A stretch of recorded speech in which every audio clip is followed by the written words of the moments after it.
उपराष्ट्रपति चुनाव में सीपी राधाकृष्णन वर्सेस सुदर्शन रेड्डी की लड़ाई जीत की जंग की अब शुरुआत हो गई है। वहीं अब तस्वीर भी साफ है। विपक्षी इंडिया गठबंधन ने उपराष्ट्रपति चुनाव के लिए अपने उम्मीदवार के नाम की घोषणा कर दी है और वो नाम है जस्टिस बी सुदर्शन रेड्डी का। जी हाँ, ये वही शख्सियत है जिन्होंने अपनी पूरी जिंदगी न्याय, ईमानदारी और संविधान के रास्ते पर चलकर बिताई है और अब राजनीति के मैदान में कूद गए हैं। वहीं भाजपा की तरफ से सीपी राधाकृष्णन भी मैदान में हैं। अब इस घोषणा के बाद से सियासी गलियारे में हलचल मचने वाली है और कुछ बड़ा होने वाला है, क्योंकि जब न्यायपालिका से निकला एक शख्स और ईमानदार चेहरा राजनीति के मैदान में उतरेगा और सामने होगा संघ विचारधारा का मजबूत सिपाही, तो लाजमी है कि मैदान में कुछ तो नया और कुछ बड़ा होने वाला है। नमस्कार, मैं हूं आपके साथ सोनाली सिंह और आप देख रहे हैं द न्यूज पॉइंट। बता दें, विपक्ष ने उपराष्ट्रपति पद के लिए उम्मीदवार के नाम की घोषणा कर दी है और अब एनडीए के उम्मीदवार सीपी राधाकृष्णन का मुकाबला सुदर्शन रेड्डी के साथ होने वाला है। दरअसल कांग्रेस अध्यक्ष मल्लिकार्जुन खड़गे ने मंगलवार यानी कि 19 अगस्त को सुप्रीम कोर्ट के पूर्व जज बी सुदर्शन रेड्डी के नाम का ऐलान किया, जिसके बाद से सियासी गलियारे में हलचल तेज हो गई है। इस दौरान कांग्रेस प्रवक्ता जयराम रमेश ने बयान दिया और कहा कि सर्वसम्मति से उनका नाम तय किया गया है। वहीं सुदर्शन रेड्डी का मुकाबला अब एनडीए के उम्मीदवार सीपी राधाकृष्णन से होगा। बता दें, उपराष्ट्रपति पद का चुनाव दिलचस्प होने वाला है, क्योंकि दोनों ही उम्मीदवार दक्षिण भारत से आते हैं। वहीं अब इस चुनाव में रेड्डी बनाम राधाकृष्णन की चर्चा भी तेज हो गई है और कौन जीतेगा उपराष्ट्रपति की कुर्सी, ये सबसे बड़ा सवाल बन गया है। वहीं खड़गे ने प्रेस कॉन्फ्रेंस के दौरान बताया कि उनके नाम का ऐलान सबकी सहमति मिलने के बाद ही किया गया है। This vice presidential contest is an ideological battle. It is not just a battle, it is an ideological battle, and all the opposition party agreed on this. That's why we are contesting unitedly.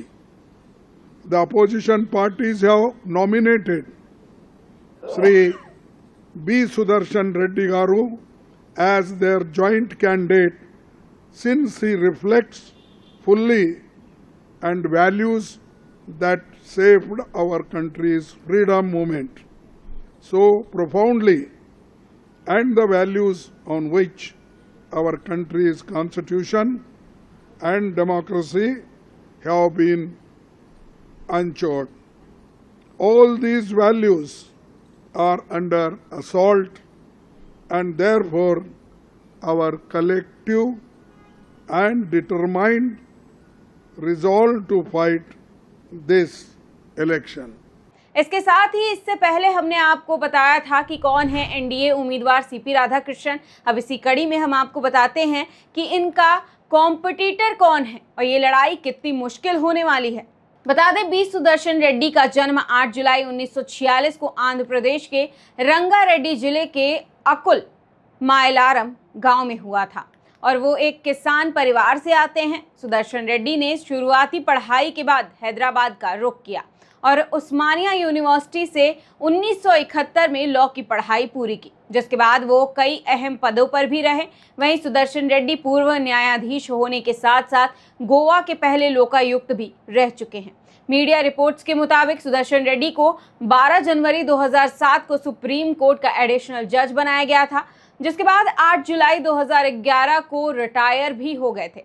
वहीं सुदर्शन रेड्डी इस दौरान Andhra Pradesh high court के जज, Guwahati high court के मुख्य न्यायाधीश और supreme court के जज के रूप में काम कर चुके हैं। वहीं उन्होंने सामाजिक, आर्थिक और राजनीतिक न्याय के लिए लगातार काम भी किया है। अब कुर्सी की इस लड़ाई में दिलचस्प बात यह है कि इस चुनाव के दोनों ही उम्मीदवार दक्षिण भारत से आते हैं। राधाकृष्णन का जन्म 20 अक्टूबर 1997 को तमिलनाडु के तिरुपुर में हुआ था। वहीं इंडिया गठबंधन के उम्मीदवार सुदर्शन रेड्डी आंध्र प्रदेश से हैं। लेकिन क्या आपको पता है कि अब असली सवाल क्या है और लड़ाई किस बात की है?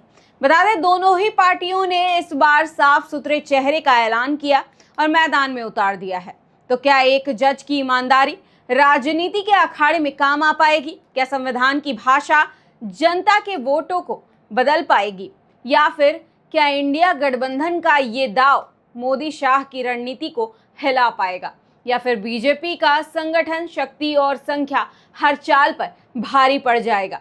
ये सभी सवाल इसलिए क्योंकि दोनों ही उम्मीदवारों की छवि बिल्कुल साफ है और एक का जुड़ाव संविधान और न्याय की तरफ है तो दूसरे का जुड़ाव संघ की तरफ है, जिनका लंबा प्रशासनिक अनुभव है और जमीन से जुड़े नेता भी हैं।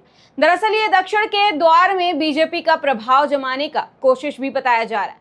वहीं तमिलनाडु में बीजेपी अपना प्रभाव बढ़ाकर पार्टी को मजबूत करना चाहती है।